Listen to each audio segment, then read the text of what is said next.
Positivos e positivas, positivamente no ar. Esse episódio que veio para nos trazer clareza, transformar as nossas vidas, e eu estou muito feliz. Hoje nós temos um convidado especial. Como sempre, os nossos convidados são muito especiais. E hoje nós vamos falar mais daquilo que o Senhor faz, ouvir testemunhos, ouvir como Deus é bom e maravilhoso. Então se prepare aí, que lá vem muitos ensinamentos do Senhor. Hoje vai ser bem especial, né? Mesmo porque é uma pessoa do qual, naturalmente, devido à maneira como ele tem vivido, tem gerado muitos comentários acerca disso. E aqui, no final das contas, nós partimos da prerrogativa de que posso não concordar com nenhuma das palavras que você vai dizer, mas defenderei até o último dia da minha vida o direito de proferi-las. Isso daí é uma máxima jurídica que foi dita por Elizabeth Hall, que atribui até mesmo a Voltaire, mas a questão é isso, né? Nós viemos num ambiente, num embate, a nossa fé sempre foi combatida. E nós temos que crer da maneira correta, não basta apenas crer, então nós temos que sempre estar abertos a ouvir a liberdade de expressão que Voltaire sempre lutou. Então nós vivemos num país livre, onde nós temos o direito de falar aquilo que pensamos, e nós aqui tentamos ao máximo dar esse direito. E claro, para que tudo seja feito para a honra e glória de Deus, nada foge do controle de Deus. Amém. Então que Deus seja louvado.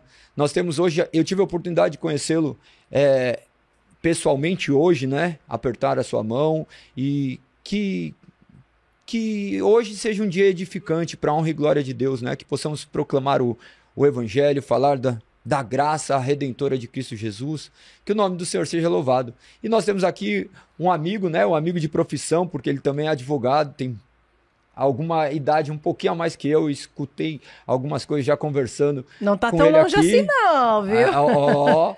Então, que legal, muito legal ter você aqui, Walter. Que hoje seja mais um dia especial para a honra e glória do Senhor. Seja muito bem-vindo, Pastor Walter, ele que é implantador de uma igreja, a igreja fica ali no Ipiranga, Igreja Batista Reformada de São Paulo. Batista Reformada de São Paulo. Seja bem-vindo, fale um pouquinho aí sobre você. Minha esposa tá ali cheia de perguntas. Ai, cheia de perguntas, vai. Pergunta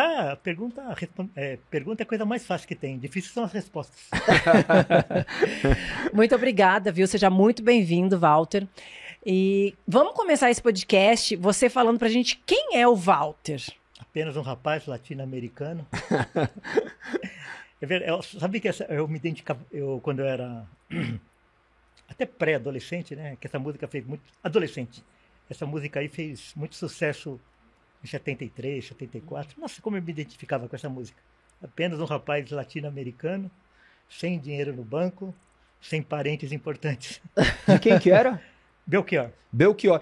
Porque tem do Racionais agora. Só apenas um rapaz latino-americano apoiado por mais de quantos mil manos? Eu não lembro. Nossa, se é 60 ou gente. 100 mil manos. Não sei de nenhum dos dois. São Essa duas música gerações nunca ouvi diferentes. falar. Nos 74, 75, era impossível você ligar o rádio e passar por todas as emissoras e pelo menos não estar tocando essa música. Nenhuma. Ela fez tanto sucesso que às vezes a rádio tocava e logo em seguida tocava duas vezes na sequência. Mas muita gente se identificou. Eu não lembro dessa música, eu vou pesquisar. Eu não vou cantar aqui porque...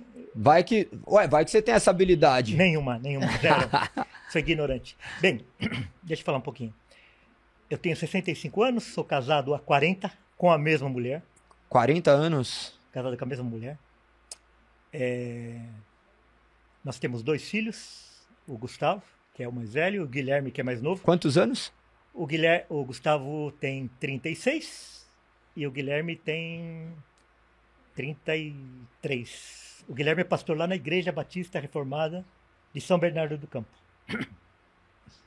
Temos 5 netos. E eu começo do começo? Começa do começo. Tá. Eu vou falar primeiro, vou contar uma história muito interessante de como nossa família chegou no Evangelho.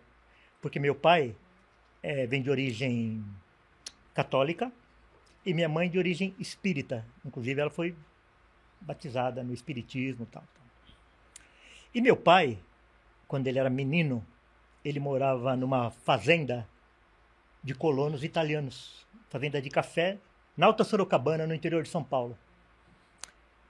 E como todo italiano, bons católicos, eles tinham dois preconceitos, que eu vou dizer assim, contra negros e contra protestantes. E o irmão mais velho do meu pai, ele era o seguinte, ele era rebelde. Então, se a mãe, a chefe da casa era a minha avó, ela era matrona, matriarca. Então, se ela falasse para ir para lá, mesmo que ele quisesse ir para lá, ele ia para a esquerda contrário. só para contrariar. Hoje não está muito diferente. Mas ele era desse jeito. E daí, muda para a fazenda onde que eles moravam, o quê? Uma família de negros protestantes.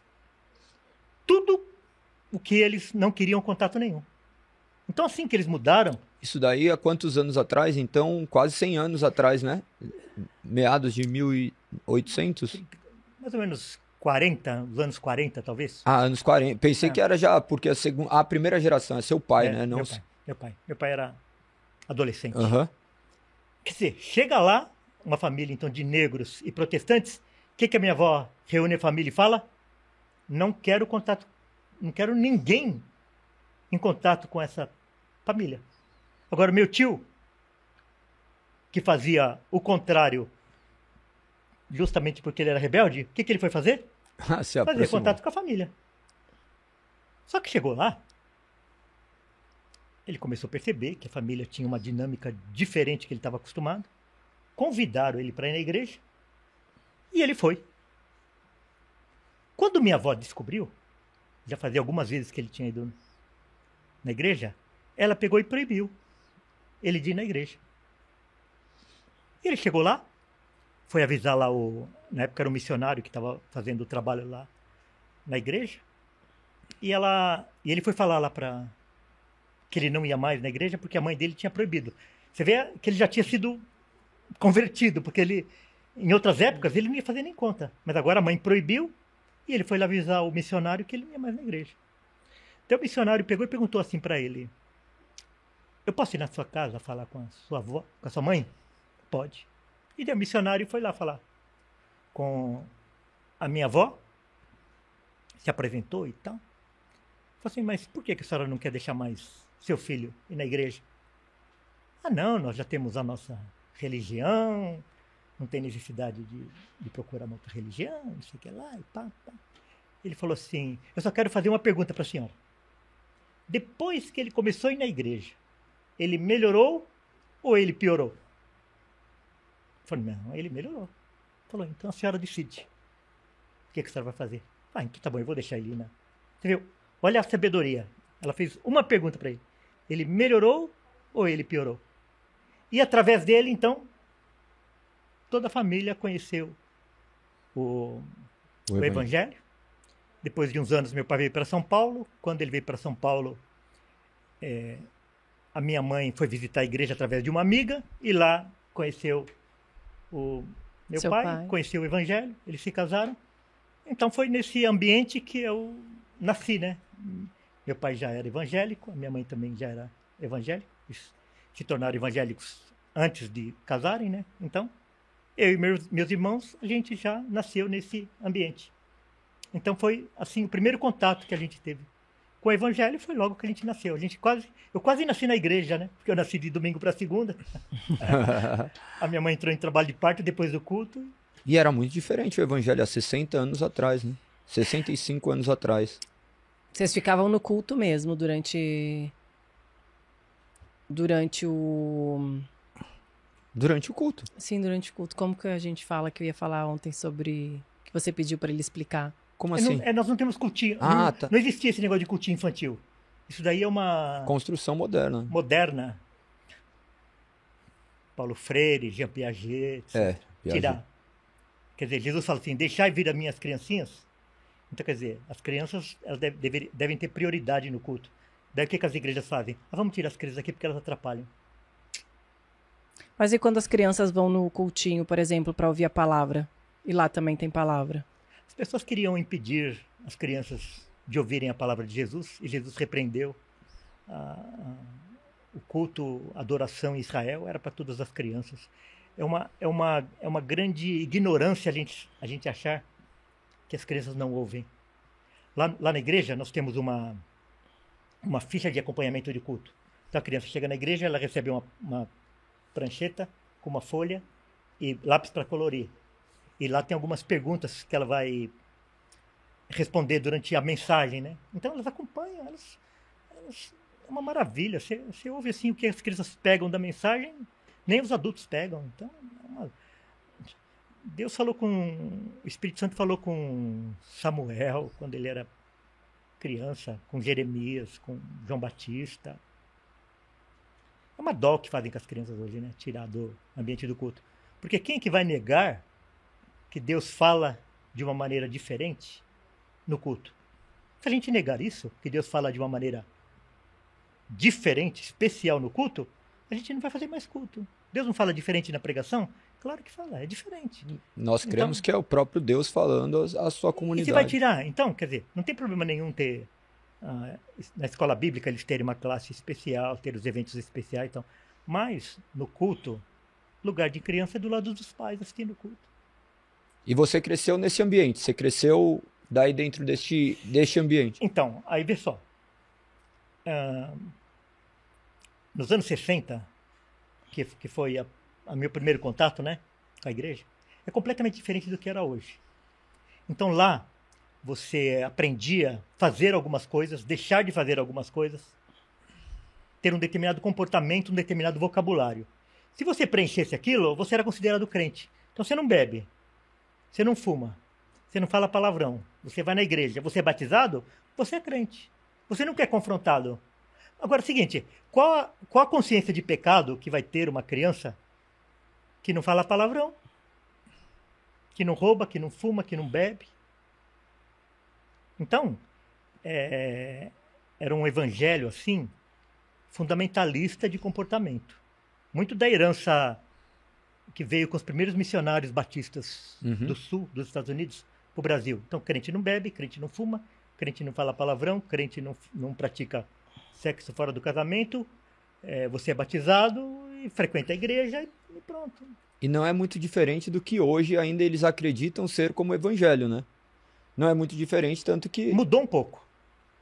Porque daí, no final dos anos 60, nós começamos a receber no Brasil aqueles grandes pregadores americanos. Billy Graham, Perry Ellis, depois Jimmy Swaggart, depois... Candy Hay. Não, esse ainda não, esse já é Mais de outra geração. Eles vinham para o Brasil, por exemplo, Billy Graham, vamos falar Billy Graham, que é o mais conhecido. Eles vinham e eles eram bancados por igrejas, por ministérios, por empresários e tal. Só que eles tinham que levar relatório. Agora, como que você vai levar relatório de uma cruzada? Daí, eles trouxeram junto toda aquela influência de Charles Finney, do tal do apelo. Então, eles lotavam um estádio, um ginásio, e depois fazia apelo. Fazia a pessoa preencher quem quer aceitar Jesus. Nos anos 60, no começo dos anos 60, não sei, na igreja não existia esse negócio de apelo. Quem quer aceitar Jesus? A pessoa fala assim, olha, eu me converti. A pessoa fala assim, olha, eu me converti. É isso que a pessoa falava. Só que depois, com a influência de Billy Graham, etc., mudou esse discurso. A pessoa não falava mais que ela tinha se convertido.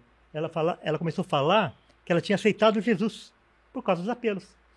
Daí, no início dos anos 70, se você fosse numa igreja tipicamente evangélica e não tivesse um apelo no final do culto, as pessoas achavam que tinha um pecado grave. Como que esse pastor aí prega e não dá oportunidade das pessoas se converterem? E se ela morrer? E se...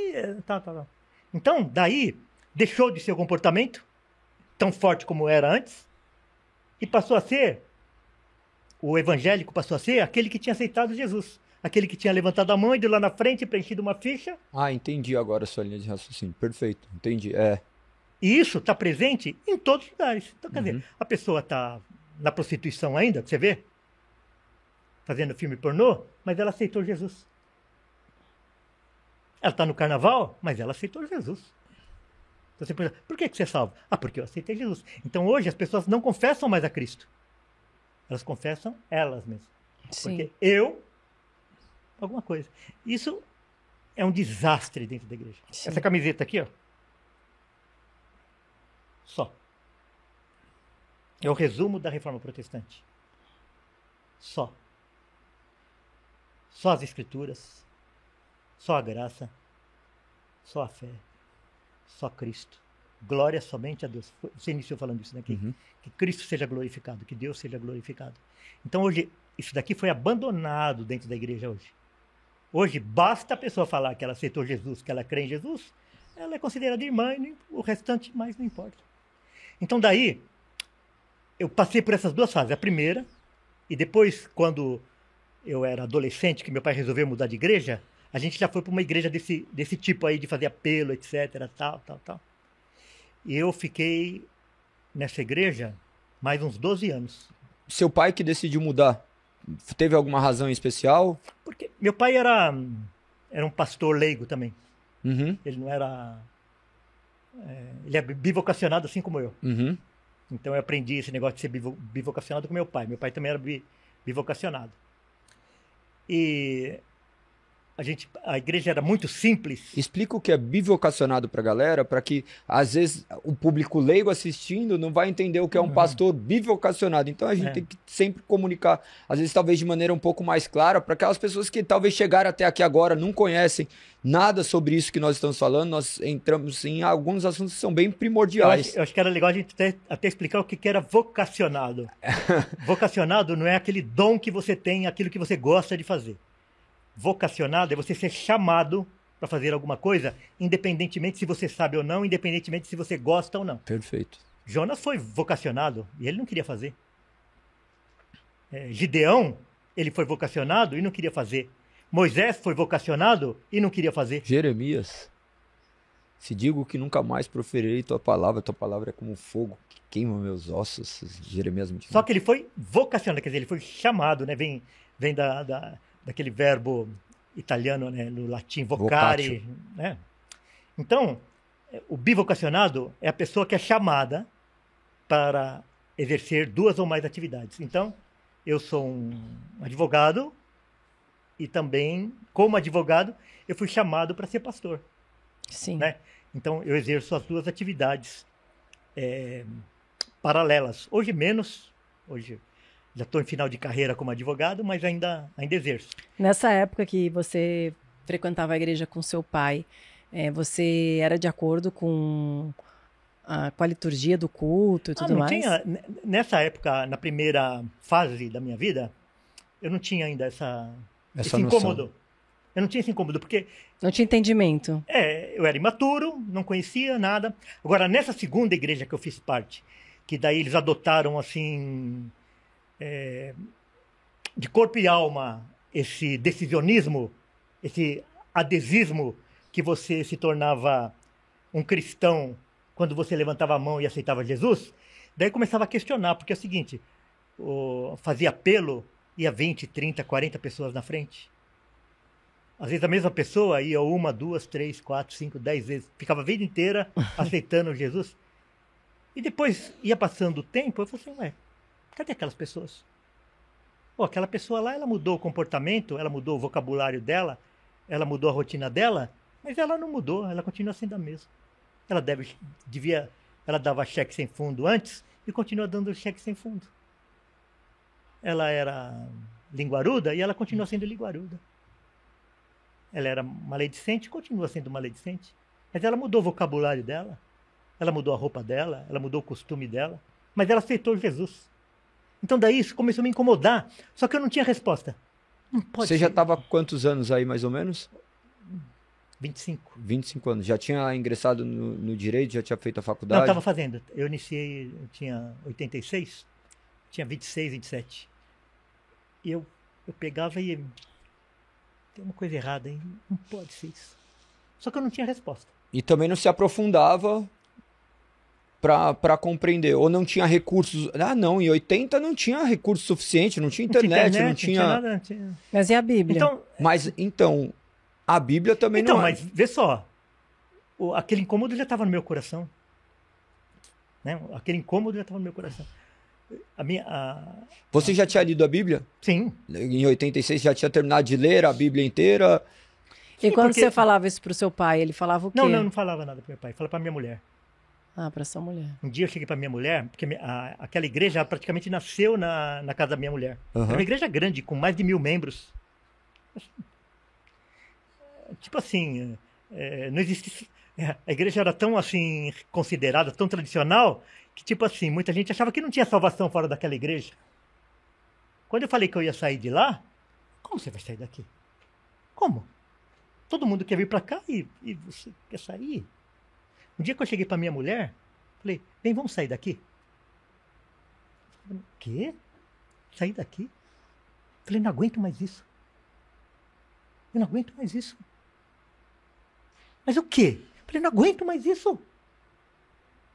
Não. Meu pai está aqui, essa igreja nasceu na minha casa, não sei o que lá, e pá. Seu pai está aqui, sua mãe está aqui. Nossa família inteira estava lá. Todo mundo queria ir para lá. E eu chego para ela e falo que eu quero sair daqui. A família ainda tá lá até hoje? Alguns. Você se dá bem com eles? Claro, sim. Como familiar, sim. Como amigo, sim. Agora, quando a gente vai discutir algumas coisas a respeito do evangelho, depois a gente pode falar isso um pouquinho mais para frente. Daí, nós fomos procurar algumas igrejas e era pior do que a nossa. Eu falei para ela assim, vamos ficar aqui. Vamos ficar aqui. Tá bom, ficamos. Só que daí um dia, eu fui num casamento e ele estava lá num bate-papo, um amigo lá falou assim, esses dias eu fui numa igreja aí que estão plantando aí em São Bernardo. Você precisa ver, que coisa ridícula. Ele falando assim, é todo mundo sem paletó, sem gravata. O pastor também não prega de gravata, assim, negócio meio descontraído e tal. Eu olhei para minha mulher, falei assim para ela, uma coisa assim que a gente está precisando? Está procurando? Vamos lá. Procuramos na lista telefônica naquela época. Que ano que era isso? Você lembra a idade? 85. 85. Eu tinha Você já 3 tinha anos de nascido? idade. 3 anos de idade. É muito interessante isso daí, tudo que você está falando, Walter, porque às vezes nós esquecemos muito rápido da história, né? Pensa que a internet foi com o final da Segunda Guerra Mundial, cerca de 45, começou a ter essa questão de computadores, começar essa questão de evolução tecnológica, então é tudo muito recente. Só que a gente esquece muito rápido CD, fita, essas coisas. Ele falou de cheques, talvez vocês nunca nem viram cheque, tem gente aqui que nunca viu um cheque. Então é muito interessante comunicar também com a história, para que possamos desenvolver. Então ele estava falando ali de 85, eu tinha 3 anos de idade. Porque a gente, onde a gente está agora é fruto de toda a experiência que a gente teve. Sim. Por isso que eu não falo nada assim, eu não renego nada, porque eu só cheguei aqui por causa dos caminhos que eu trilhei. Perfeito. Deus sempre no comando. Daí nós fomos lá. Pensa num soco na cara. Saímos de lá assim. Aquilo era um outro universo completamente diferente para nós. Um ambiente todo desconstruído, sem interno, porque antes era completamente... Nós fomos lá num dia de ceia. Daí quem foi distribuir ceia, eles chamaram lá meia dúzia de casais e os casais distribuíram a ceia. Não tinha nada daqueles diáconos lá parecendo o Batman, o Pinguim. Saímos de lá tonto assim. Será que isso é igreja? Mas tinha uma mensagem diferente, que já não era uma... Porque é o seguinte, na igreja tradicional era assim, nessa segunda fase, tá? Tudo era levado para uma emoção, para levar, no final, as pessoas tomarem uma decisão. Isso está presente até hoje. Você entra nessas todas Que é igrejas. fruto de 63, 65, dos concílios que fizeram toda essa reforma ali, até mesmo vindo da Igreja Católica para tentar fazer com que ela se situasse na história. É as luzes, é fumaça, é o louvor, é aquela ministração, depois a palavra, tudo para no final... Já existia isso em 80? Começo dos anos 70. Começo dos anos 70 já começou. Até a questão de música também. Sim. Isso aí, se você pegar alguns livros de Martin Lloyd Jones, ele já fala disso, do uso da música.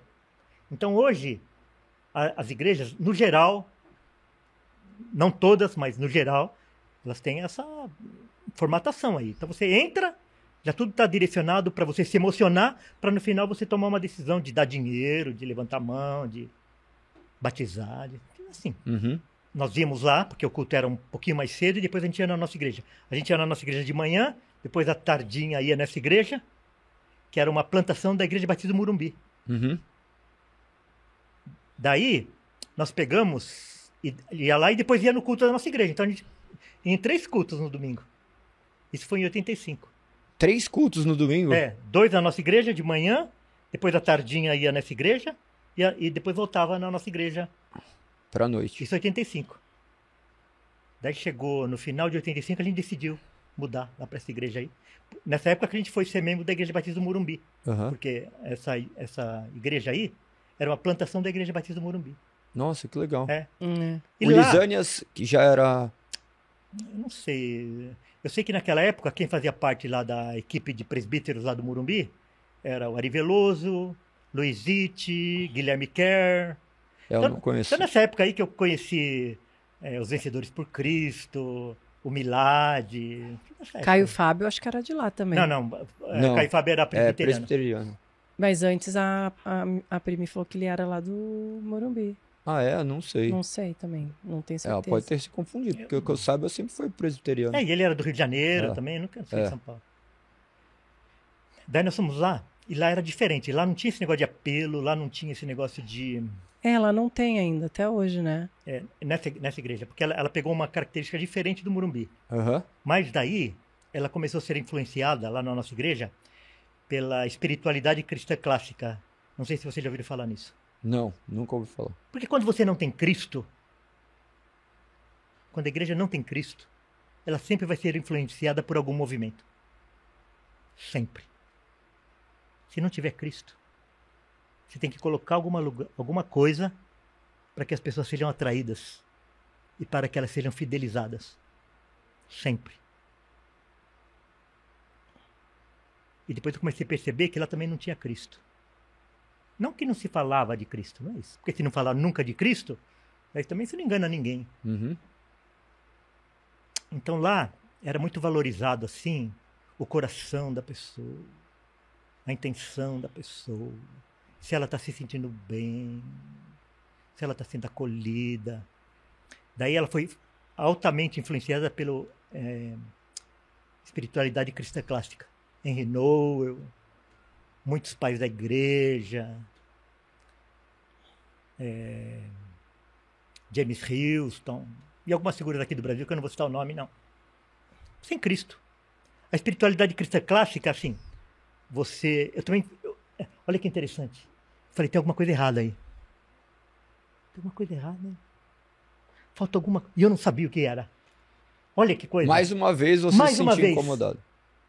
Eu fiquei 25 anos lá. Nossa. 25 anos. Tá faltando alguma coisa, hein? Depois que eu fui saber que estava faltando Cristo. Daí teve uma crise muito grande na liderança. E de repente, eu, um advogado, um cara que nunca quis ser pastor, nunca brigou por ser pastor nem nada. De repente eu estava lá na frente da igreja com o presidente da igreja.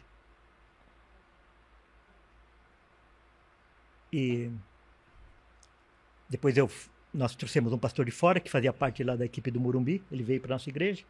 E eu fiz parte lá dos presbíteros da igreja. Daí, no final dos anos 2010, depois de 25 anos que eu estava lá, eu já era um dos pastores da igreja, eu passei por uma grande crise pessoal, familiar, no casamento. Meu casamento quase... Se não fosse Deus e minha mulher, meu casamento tinha ido pro brejo. Eu me afastei do ministério.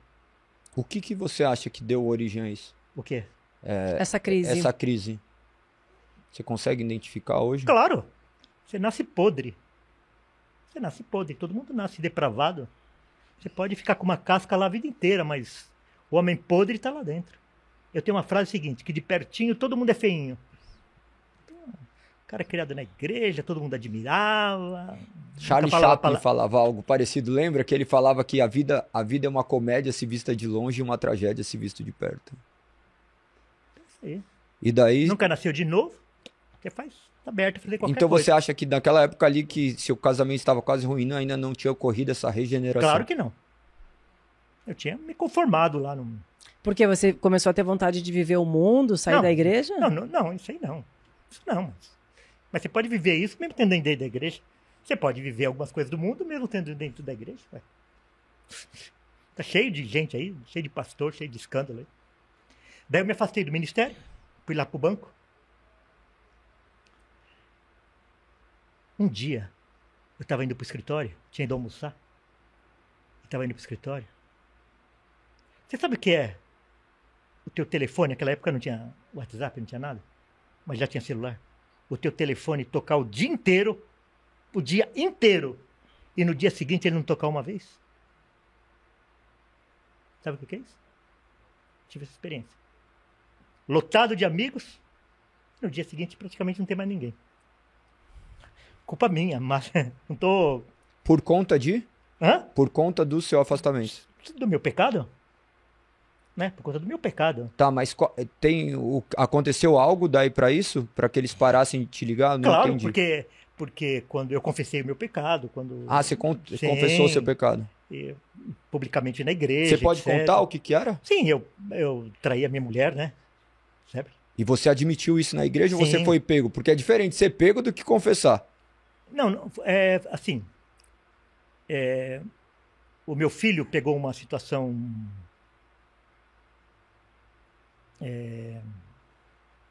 Esquisita. esquisita e eu tinha até uma saída para...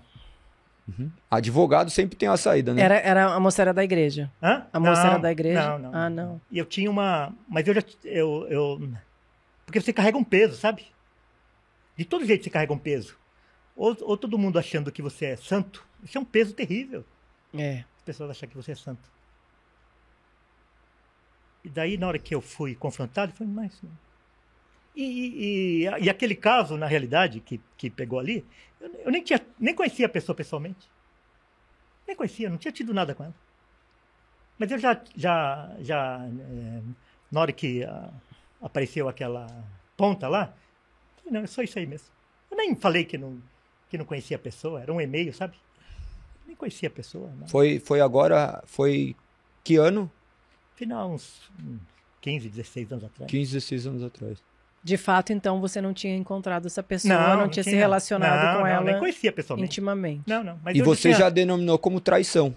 Não, mas é que eu tinha acontecido com outra pessoa. Ah, tá, entendi. Então já era um homem caído mesmo. Sim, mas não era... Entendi. Mas não, a questão aí... não tinha sido aquele caso. Porque é aquilo que eu te falei. Eu falei, não, eu nem conheço a pessoa. Pode procurar. Mas eu não resolvi não... Uhum. Eu resolvi deixar cair a máscara e pronto. Daí eu falei lá com a liderança da igreja, eles queriam tratar a coisa assim... Nos bastidores. Nos bastidores, falei, não. Quem vai lá no púlpito lá na frente tem que... Contar. Mas engraçado, né? Porque daí veio a consciência e falou assim, eu tenho que contar, mas na hora de viver, não viveu isso. Isso que é o confronto interno, né? Do homem morto com o espírito penetrando, trazendo regeneração e transformação, né? Daí, você ficar pelado na frente das pessoas. É, difícil. Você já tinha contado isso em algum lugar, Walter? Que interessante. Que interessante. Parabéns pela sua coragem, viu? Porque muitos preferem manter uma aparência e às vezes daí as pessoas querem armas, né, para jogar contra nós, porque existe um velho homem em todo mundo, em todo ser. Você talvez aí da sua casa vai se converter, vai ocorrer a conversão, o Senhor vai lhe chamar das trevas para a maravilhosa luz, e esse velho homem estará lá com as mesmas marcas, e algumas pessoas duvidarão do que aconteceu, e talvez amanhã seu telefone pare de tocar se você foi um cristão e porventura aconteceu algo do tipo, mas a graça de Deus pode trazer das trevas para a maravilhosa luz. E aí, Valtão? Então daí você fica pelado na frente de todo mundo. É o seguinte, você não amenizar aquilo que você fez e nem atribuir culpa para ninguém. Eu fiz isso. Fiz isso porque eu sou assim. Esse sou eu. Né? E daí, eu peguei, me afastei lá da liderança, fui lá pro banco. Não me revoltei contra ninguém, só me revoltei contra mim, porque embora uma ou outra pessoa pudesse ter agido de forma diferente, mas pior do que eu fiz, não tem ninguém que fez, entendeu?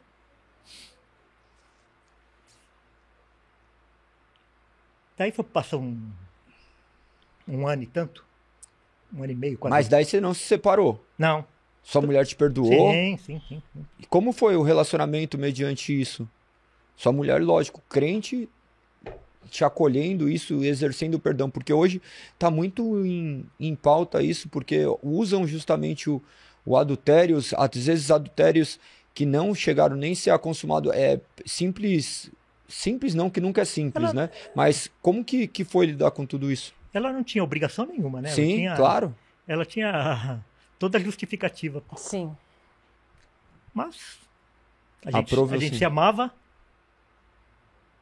a gente tinha uma história, e ela foi assim... Misericordiosa, extraordinária, porque ela colocou uma pedra em cima glória a Deus, e nunca ficou remoendo. uma mulher de Deus, assim, né? Não, nem remoendo e nem fica jogando na cara essas aquela coisas. Ela perdoa igual Deus perdoa. E você ficou nessa igreja por quanto tempo? Então, daí, mais um ano e tanto. Um ano e meio, quase 2. E as pessoas te tratavam normal? Ou elas tiveram um preconceito? Uma parte me tratou, assim, super bem. Mesmo no dia lá, assim, muita gente veio me abraçar, chorar, me abraçar. Daí no dia seguinte, então, como eu era líder da igreja, eu era procurado o dia inteiro. Já não sou mais nada, né? Daí, o que aconteceu? No final de 2010, isso foi no começo de 2010. No final de 2010, eu estava indo para o escritório. Estava afastado já de tudo da igreja. Mas ia nos cultos. Não fugi, não. Graças a Deus. Todo mundo que ficou sabendo da minha boca. Ninguém ficou sabendo da boca de ninguém. Todo mundo ficou sabendo da minha boca. Igual eu tô falando aqui publicamente, na época todo mundo ficou sabendo do meu pecado na minha boca.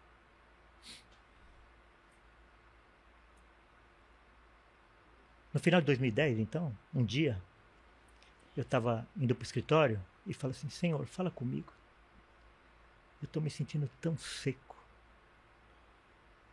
Estou me sentindo num deserto tão grande, assim, meu coração está empedrado. Fala comigo. Naquela noite, eu estava zapeando no YouTube e não sei o que aconteceu. Eu comecei a ouvir uns vídeos do Spurgeon, que é... Do Josemar Bessa. Do Josemar Bessa. Aquela época só podia colocar 10 minutos, você lembra? Uhum. No começo do YouTube? Você não lembro. Você não podia colocar vídeo longo. Só podia colocar até 10 minutos. Mesmo, porque só 2015 que eu fui alcançado, então eu não ouvia nada relacionado a isso. Mas se eu não me engano, era isso mesmo, era pouco, foi mudando, Sim, era 10 minutos no YouTube. Comecei a ouvir aquilo lá. Quando comecei a ouvir aquilo lá, como que é? Como que é isso? Eu cresci, eu sei esse versículo de cor. Eu já preguei sobre isso. Mas é isso. É isso. Sim, comecei a me arrepiar, comecei a chorar ouvindo aquelas coisas lá das doutrinas da graça. Isso com 40 anos de evangelho quase já. 50? Já tinha 50 anos de evangelho. É. Foi daí que eu vi, na hora que eu vi falar sobre a depravação total, eu falei, olha eu aí. Esse sou eu, miserável homem pecador. Olha eu aí, ó, alguém falou de mim, olha eu aí. E é esse tipo de gente que Cristo veio buscar. É por esse tipo de gente que Cristo morreu, que não estava exigindo uma pessoa perfeita, uma pessoa que sempre cumpriu tudo certo. Comecei a chorar, fui lá, amor, vem ouvir isso daqui. Vem ouvir isso daqui. E eu chorava e passava um vídeo e tal. Daí eu peguei, fiz o download de todos aqueles vídeos lá. Eu ouvi 100 vezes. 100.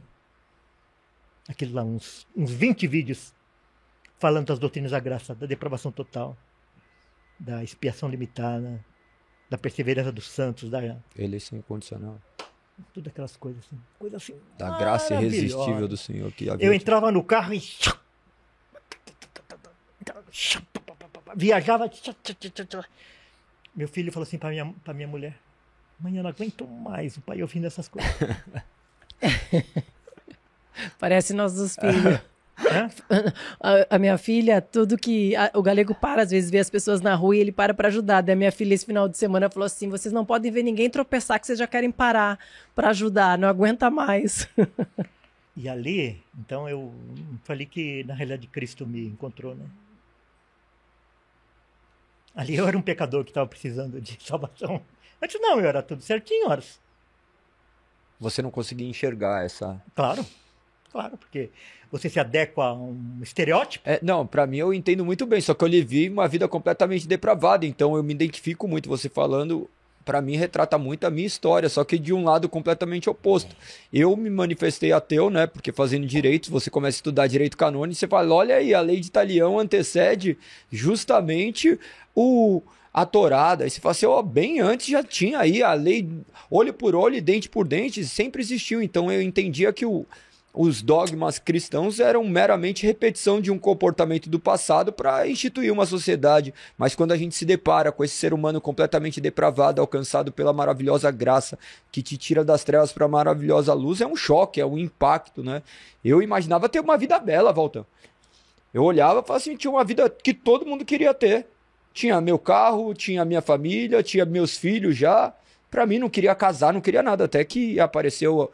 Deus enviou a providência uma mulher para mim, que para eu entender o que era uma família, o que era o amor, eu não conseguia ter amado, eu era um homem morto, então eu me identifico muito com isso, um homem que viveu o adultério, um homem que viveu as coisas mais horríveis que eu sinto vergonha de falar e foi alcançado por essa graça. E só mediante o tempo que Deus foi descortinando, né, esse ser que eu consigo enxergar hoje completamente repugnante e que Deus tem sustentado misericordiosamente, né? E daí, eu só vi aquilo lá. Mais. E eu falei assim, como que ninguém nunca me falou isso? Como que ninguém nunca me falou isso? Como que eu lia, eu sei português, eu sei interpretar, eu não vi isso daí. Lógico que não. Você está cego espiritualmente? Ninguém consegue enxergar o evangelho por si só, né? Somente a iluminação. Mas também, nunca ninguém tinha me chamado a atenção. Isso é verdade. Ninguém dava valor para aquilo. Tanto que eu fiquei tão louco assim, que eu queria conversar com alguém sobre aquilo, e não conhecia ninguém que falava aquelas coisas lá, que acreditava naquelas coisas. Ninguém! O Caio não estava bem preponderante nessa época? Não, mas ele nunca falou sobre isso. Ele não abordava muito essas questões? Não, nada. Não tinha, então, nada assim, material das doutrinas da graça. Em 2010, não tinha ainda? E o povo achava que aquilo lá era louco quando você ia falar? Ah, sim. Tá louco. Não todo mundo, né? Porque, vê só. Eu fiquei tão louco assim. Eu quase peguei um avião e fui lá falar com o José Bessa, no Rio de Janeiro. Quase. Foi daí que eu comecei a pesquisar um pouquinho, encontrei o Augusto Nicodemos na internet. Peguei e mandei um e-mail para ele. Falei, reverendo, estou precisando conversar com alguém. Eu preciso falar com alguém dessas coisas. Daí ele me respondeu. Olha que legal. Ele falou assim, olha, eu não posso te atender porque parece que estava nos Estados Unidos, tal. Mas eu vou falar com o Heber Campos Júnior. Na época ele era capelão lá no Mackenzie. Eu vou falar com ele e vou ver se ele te atende. Daí ele falou com o Heber Campos Júnior. Uhum. E eu marquei com o Heber Campos Júnior. E fui lá no Mackenzie conversar com ele. Ficamos lá umas 2, 3 horas. Contei pra ele a minha história inteira. Como que eu tava me sentindo assim, né? Ele falou assim: ah, peraí, quero te dar esse chapéu aqui de presente. Ó, obrigado. Fazendo a reforma grande de novo. Muito obrigado, muito obrigado. Fazendo a reforma grande de novo. Quando você chegou com esse boné, eu não sabia, né? Eu tô desatualizado, porque é uma paráfrase, né? Do Trump, né? Fazendo a América grande novamente. Ou de novo. Exato, muito E a obrigado. gente precisa fazer a reforma grande novamente. Amém. Que Deus possa fazer isso. Amém. Que Deus possa guiar nossos passos. Daí eu fui lá, fiquei lá umas horas conversando com ele. No final ele falou assim pra mim: ó, leia esse livro. Ele pegou e me indicou esse livro aqui, Vivendo para a Glória de Deus. Foi o primeiro livro que eu li nesse ano ainda. Tudo marcado. Ó. Eu li esse livro aqui, eu engoli esse livro aqui, chorando. Maravilhoso. Porque ele é histórico, ele é sistemático e ele é piedoso. Esse livro aqui. Vivendo para a Glória de Deus. Passou uma semana e ele me ligou, o Heber Campos. Assim, ó, aquele livro que eu te passei, ele é um pouquinho denso. Então eu quero te passar um livro um pouquinho mais simplificado. Eu falei, não precisa, eu já li o livro. Eu já li o livro. Já estou lendo uma segunda vez. Eu comprei, na época, 20 livros desse aqui e dei de presente para as pessoas que eram mais chegadas a mim. Sabe o que adiantou? Eu acho que nem de celofane elas não tiraram. E não é um livro barato. Ainda mais naquela época, não era um livro barato. Eu comprei 20 desses e dei para os meus amigos mais próximos. Falei, lê isso aqui. Muitos não tiram nem de celofane. Sabe por quê? Porque Deus queria falar comigo, não era com eles. Sim. Daí, ele pegou e falou assim, você conhece a Conferência Fiel? Conheço. Não, ele perguntou para mim. Ah, tá. Você conhece a Conferência Fiel? Falei, não. Falei, tá assim, assim, assim. Vai ter agora no final de 2011. Quem vai vir aí vai ser o John Piper. Daí eu peguei e me inscrevi. Nessa época aí, já fazia um ano, mas quase um ano que eu tava... 2011, 2012. Não, aí final de 2011. Já fazia um ano que eu tinha conhecido, tá. começado a conhecer as doutrinas da graça. E eu peguei e fui lá na conferência. Nessa época aí, porque é o seguinte, as pessoas lá na igreja começaram a fazer um movimento para eu voltar para a equipe pastoral lá da igreja. Já fazia um ano e meio, mais ou menos, que eu estava afastado lá. Começaram a fazer um movimento lá para eu voltar, fazer parte. Daí eu começava a pensar assim, será que é aqui que Deus quer que eu fique? Porque, vê só, você já é uma pessoa estigmatizada, carimbada. Porque tem gente que não vai te perdoar nunca. Nunca. As nossas marcas causam marcas nos outros, que é até legítimo entender essa questão, que nem, por exemplo, as mães das minhas filhas, eu posso ser pastor, eu posso ser o que for, para elas eu sou o miserável que cometeu um monte de coisas para elas, e para outras pessoas que eu devo ter feito um monte de maldade, então, no final das contas, elas estão no direito delas, né? E elas estão certas. Eu ficava assim, o que vai ser eu pregar essas coisas lá na frente? O que vai ser eu pregar essas coisas lá na frente?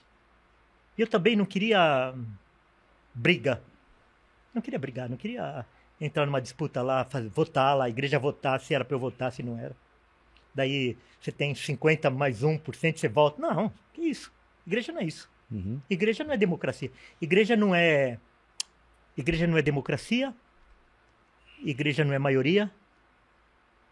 Igreja não é unanimidade. Igreja é unidade. É quando, mesmo aquelas pessoas que discordam do que está sendo feito, ele fala assim, olha, eu não penso assim, mas eu estou junto. Isso é unidade, que é diferente de unanimidade. Uhum. A democracia, se funcionasse, nosso país estava sendo governado de outra forma, o mundo estava de outra forma, né? A maioria nem sempre retrata uma verdade. A gente lutar pelo evangelho já é muito grande, vamos deixar a política lá. Mas é justamente a democracia, o Estado democrático às vezes leva a isso, né? Historicamente. Daí, eu estava nessa. Daí eu fui na Conferência Fiel. John Piper estava lá, mas eu fiquei impactado com Augusto Nicodemos pregando sobre Romanos 9. Vixe. Ele fez 4 pregações. Tem no YouTube lá. Vou assistir, eu nunca assisti. Eu vou assistir também. Hã? Vou assistir. Vai, as 4 palestras dele sobre Romanos 9, da Conferência Fiel de 2011. Nunca tinha ouvido falar aquelas coisas. Nunca. Romanos 1, Romanos 9, Romanos 10, Romanos 15. E é isso que foi um tempão atrás. Hoje ainda se fala pouco, né? 15 anos atrás, né? Agora quase não se fala mais. É. Daí, à tarde, tinha um workshop. E eu não assisti os workshops.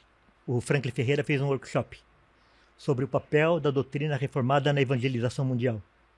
E eu tinha uma reunião lá com o pessoal da igreja que também estava lá, e não assisti.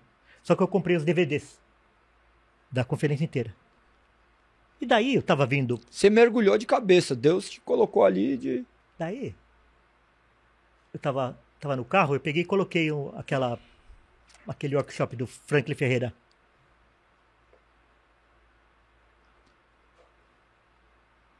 Eu parei para chorar. Eu parei, estacionei meu carro para poder chorar. Deus falando comigo, o que era para eu fazer. Como que você atribui essa questão de Deus falando comigo? Traduz em palavras. O que era esse sentimento? Você tem uma série de questionamentos. Você não sabe se vai para cá, vai para lá, e de repente faz isso. Então Frank Ferreira lá falando de você poder pregar o evangelho formando um pequeno grupo, e aquele pequeno grupo você vai falando do evangelho para aquele grupo. Na hora que eu saí de lá,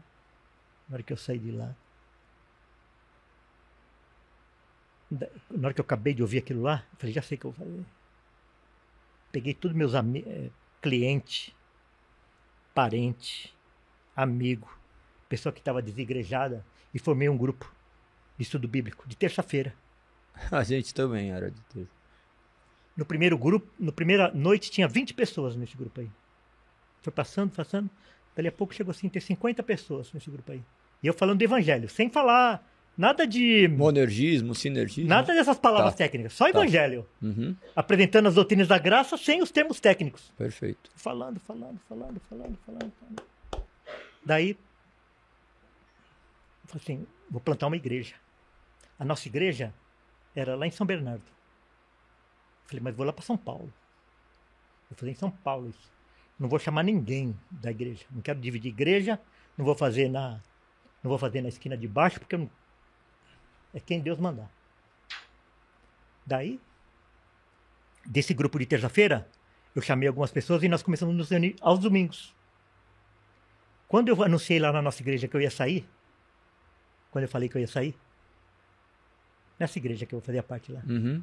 olha, depois que acabou o culto, eu acho que eu fiquei umas 2 horas despedindo das pessoas, assim. Aquela fila, assim, todo mundo vinha, me abraçava, me beijava, falando, não sai, fica aqui.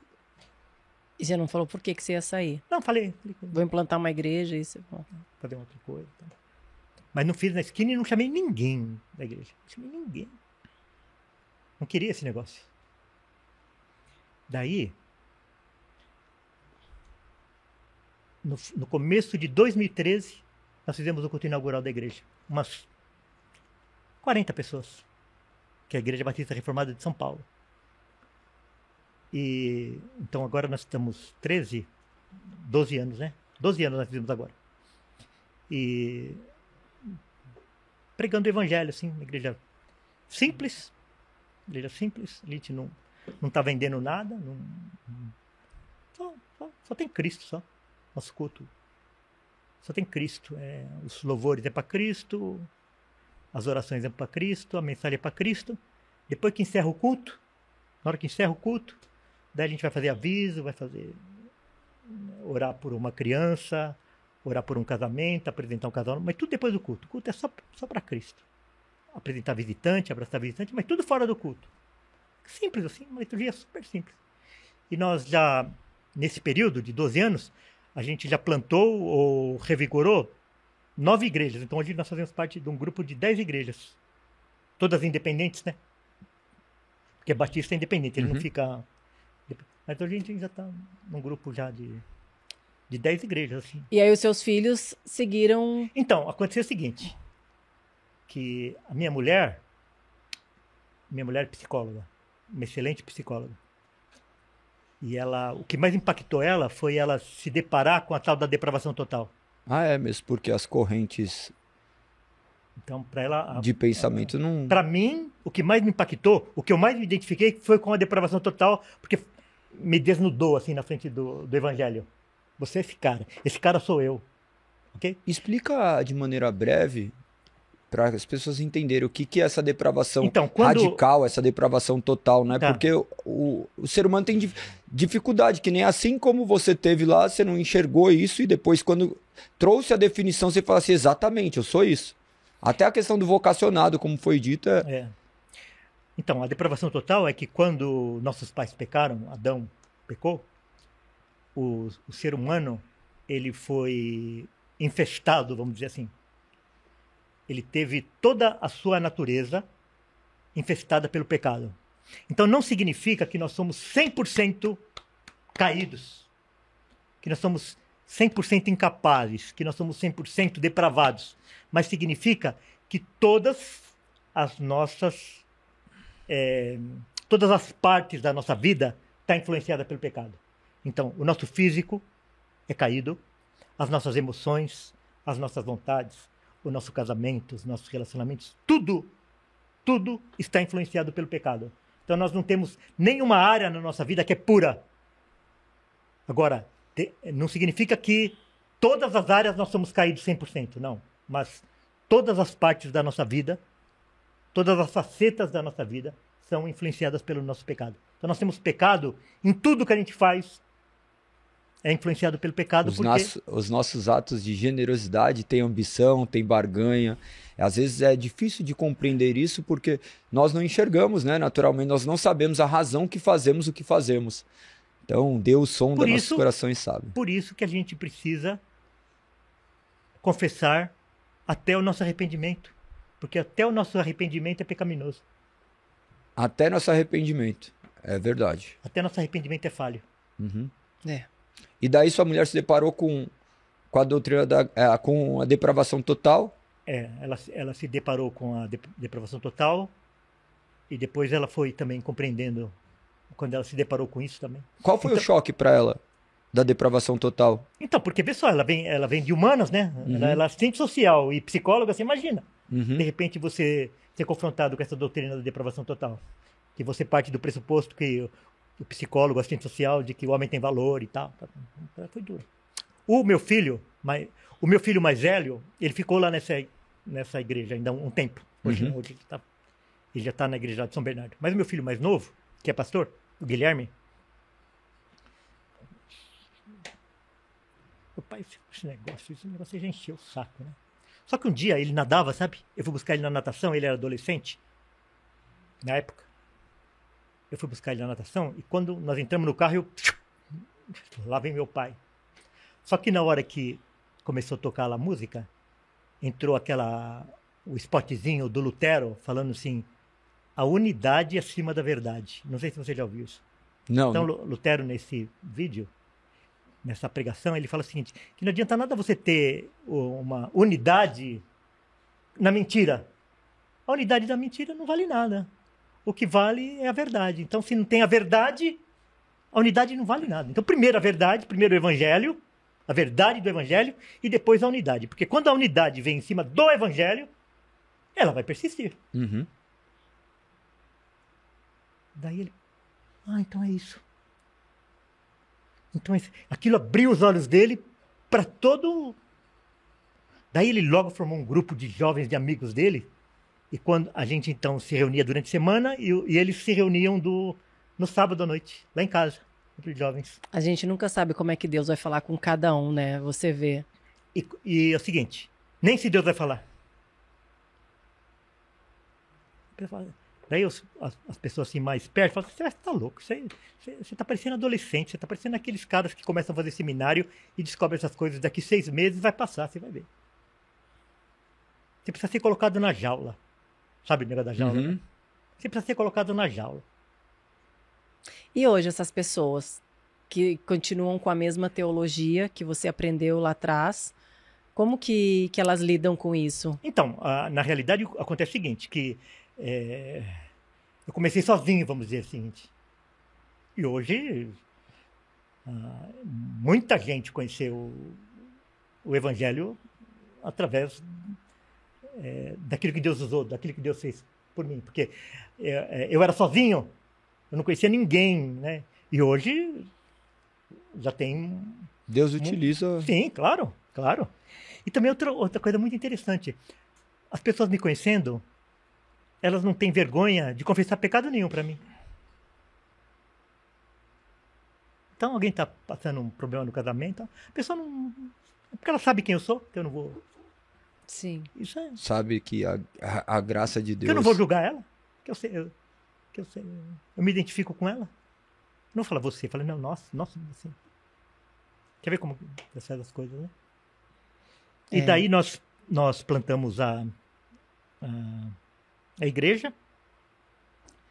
E depois de um tempo, eu comecei a trabalhar também com educação cristã clássica. Nós temos uma escola. Eu fiz pós-graduação no Instituto Reformado de Educação Cristã.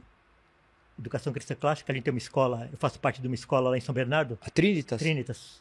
Nossa, que legal, que legal. A gente ia ter uma agora aqui na Vila Mariana, né, que não deu certo ainda. Não é que não deu certo, tá ainda encaminhando. Está encaminhando, né? Tá no processo. O Elmer seria uma excelente pessoa para você entrevistar, viu, que fala sobre isso. Que legal, é muito interessante. Eu conversei com ele até, acho que foi com o Elmer até que eu conversei um tempo atrás, porque tem algumas questões burocráticas ainda que estão entravadas na justiça, na justiça não, no caso da prefeitura, né, para liberação.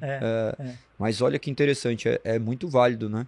Porque quando eu comecei a estudar a história da igreja, eu comecei a ver que a igreja reformada, ela sempre tinha um papel relevante na sociedade. E eu não sabia o que eu poderia fazer. Então, assim, hoje a prefeitura distribui sopa. Uhum. Nós vamos distribuir sopa. Alfabetização. A prefeitura faz isso. Não tem necessidade. Até que, olha, é uma coisa extraordinária a educação cristã clássica. Porque você pega a criança. Então a criança vai levar o evangelho para dentro de casa. Coisa extraordinária.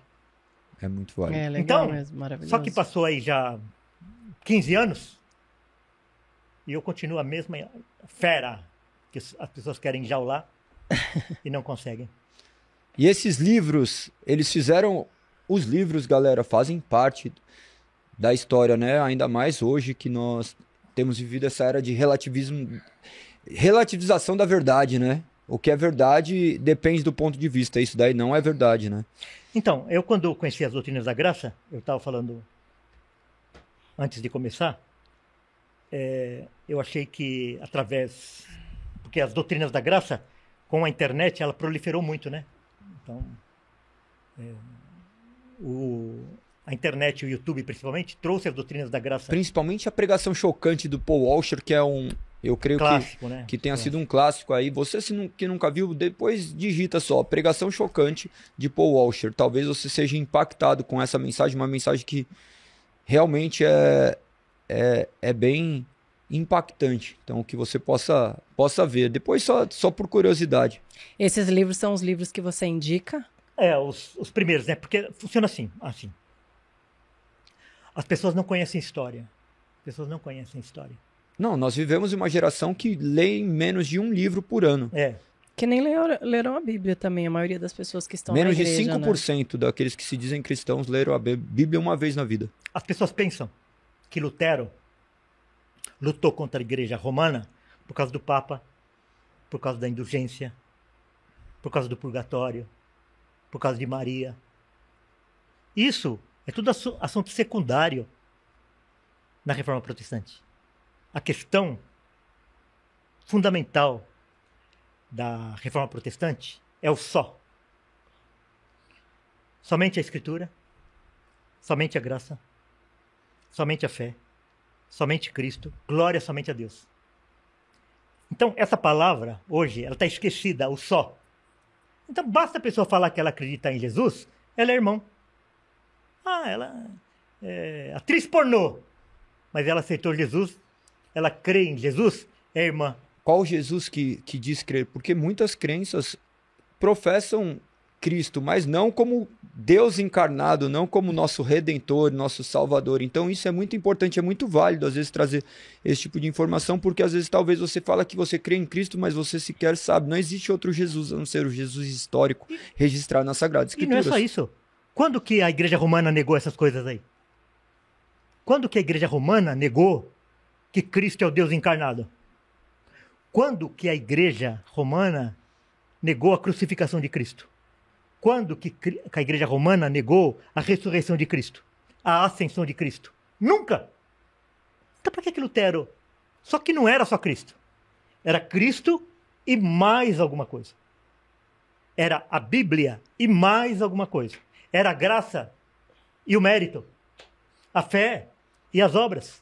Todas as religiões, tem mais de 4.200 religiões e todas elas preconizam o homem fazer alguma coisa para ser aceito. O protestantismo, o cristianismo fala justamente de não há nada que nós possamos fazer para ser aceito. Então Cristo, de maneira misericordiosa, encarna em Jesus, né? E nos salva de nós mesmos. O espírita nega Cristo? Não. Não. O testemunho de Jeová nega Cristo? Não. Não. O Mórmon nega Cristo? Não. Todos eles creem em Cristo, mas não é só em Cristo.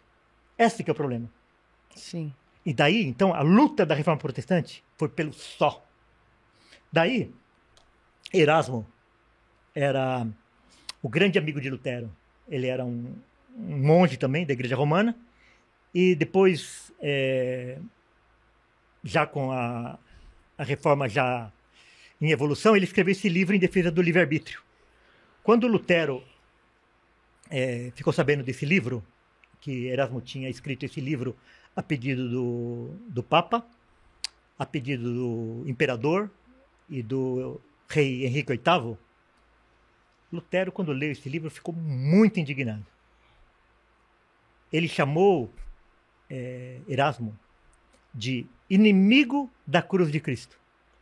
Chamou ele de Judas, porque ele estava defendendo o livre-arbítrio. Em resposta a esse livro de Erasmo, ele escreveu o livro que tem esse resumo aqui em português, que é o Nascido Escravo. O Nascido Escravo, que tem da editora Fiel. Então eu recomendo para que vocês possam ler. Isso aqui joga no chão, então, a doutrina do livre-arbítrio. Então hoje, qual é o evangélico que não acredita no livre-arbítrio? Não, a questão explica o que é o livre-arbítrio, porque daí as pessoas vão conseguir compreender, porque tem a falsa cultura que livre-arbítrio é a capacidade de tomar decisões. Então explica de maneira leiga para eles o que se trata quando aborda essa questão de livre-arbítrio. Olha, o homem tem livre-arbítrio. O homem tem livre-arbítrio. A única coisa que o livre-arbítrio do homem não é livre. Ele é escravo do pecado. Fazer uma analogia aqui bem simples. Um leão fica preso numa jaula uma semana sem comer nada. Daí você pega uma pilha de frutas, legumes e verduras e coloca à direita. E daí você coloca um pernil à esquerda. Se você fizer esse teste 1 milhão de vezes e soltar o leão, quantas vezes ele vai lá para os vegetais? Nenhuma vez. Nenhuma vez. 1 milhão de vezes ele vai. Então, 1 milhão de vezes que o homem caído for defrontado entre o bem e o mal, 1 milhão de vezes ele vai para o mal, porque ele é escravo do pecado. Ele tem o livre-arbítrio dele não é livre, é escravo do pecado. O que a graça de Deus faz? Ela nos liberta e nos atrai para fazer aquilo que é bom. Nos atrai para as verduras e frutas. Exatamente. Então é isso. Então, o Lutero falou o seguinte, que qualquer homem que atribuir a mínima parte da sua salvação ao livre-arbítrio, ele não conheceu verdadeiramente a Cristo.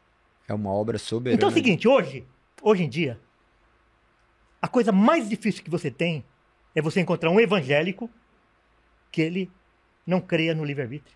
Infelizmente.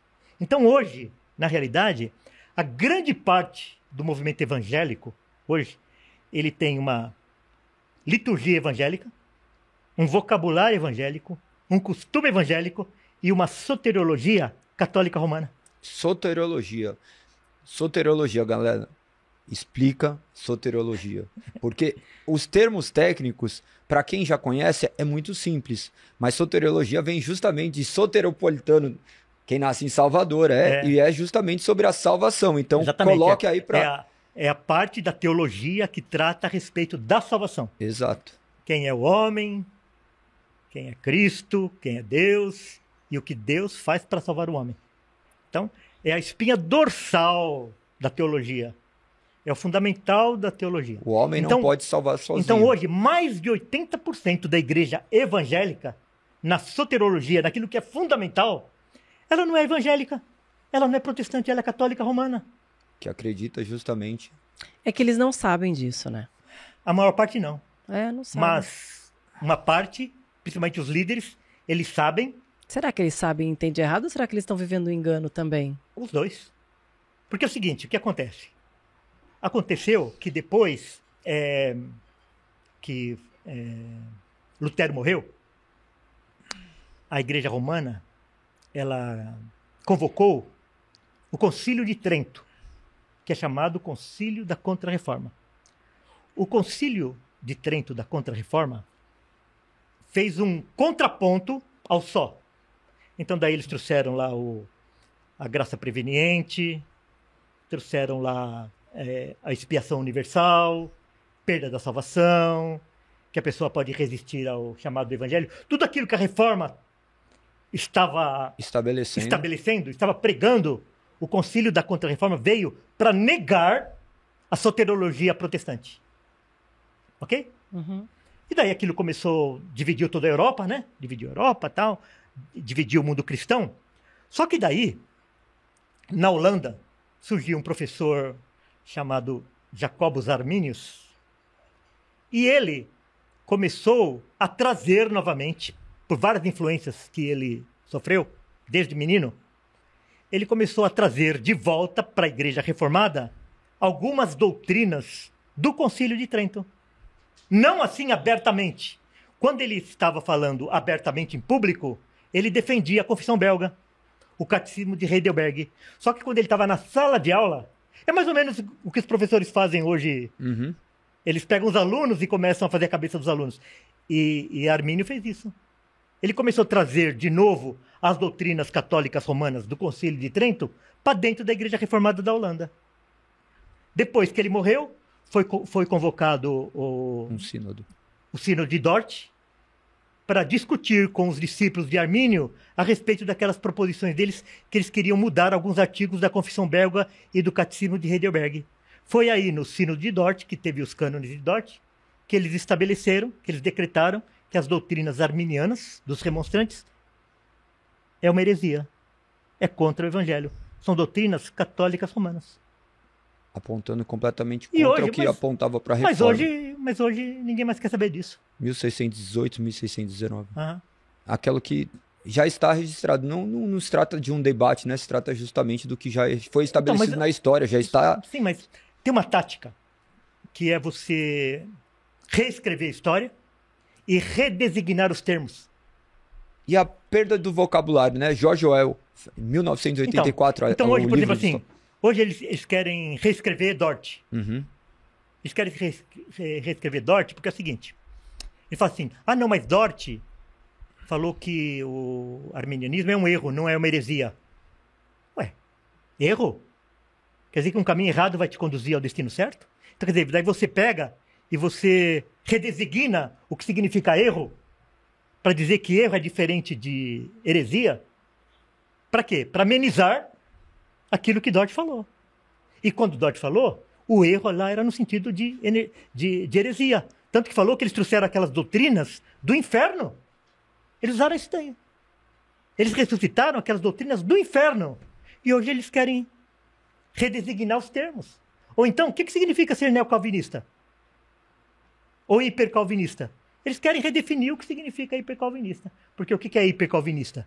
Hipercalvinista é a pessoa...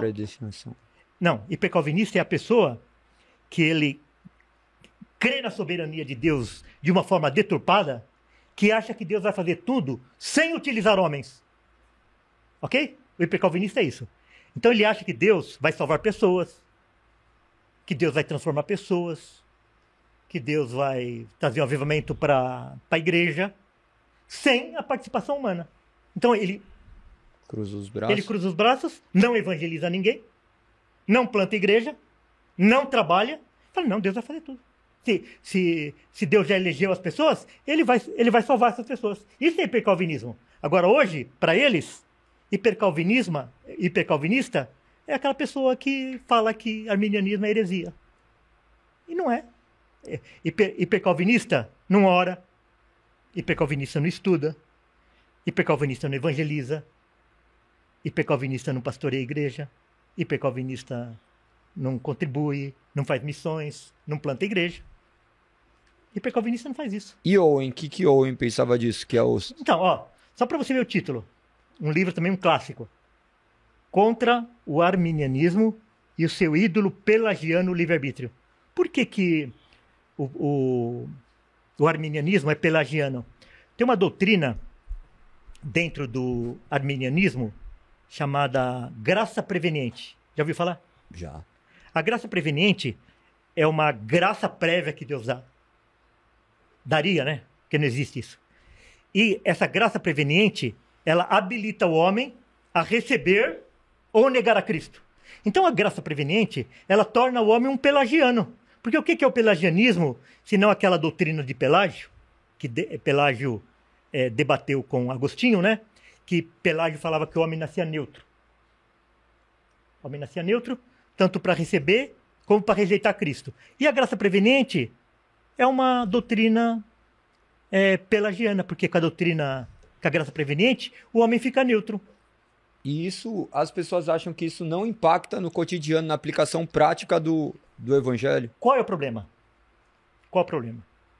O problema é o núcleo, a coisa principal do evangelho é aquilo que Cristo fez na cruz. O que Cristo fez na cruz? Cristo morreu para nos salvar, para nos comprar, Não para meramente nos redimir. possibilitar a salvação. Então, o arminianismo, ele vai atacar aquilo que o evangelho tem de mais precioso. E as pessoas acham que isso é secundário. Quer dizer, você nega a eficácia da obra de Cristo, aquilo que é mais precioso no evangelho, e está tudo certo. E está tudo bem. Nós vamos fechar os nossos olhos quanto a isso? O que mais precioso tem no evangelho, se não a morte de Cristo, se não a cruz, o valor da cruz? Então eles negam isso, e está tudo bem. E Owen fala o que daí nesse último livro, que está acabando nosso tempo, os cartões de memória estão sobrecarregados. Então, outro clássico aqui de John Owen, Por Quem Cristo Morreu. Ele trata, então, da expiação de Cristo, por quem Cristo morreu. Essa doutrina fundamental do Evangelho. Então, esses livros aqui são chocantes, mas as pessoas não querem saber, infelizmente.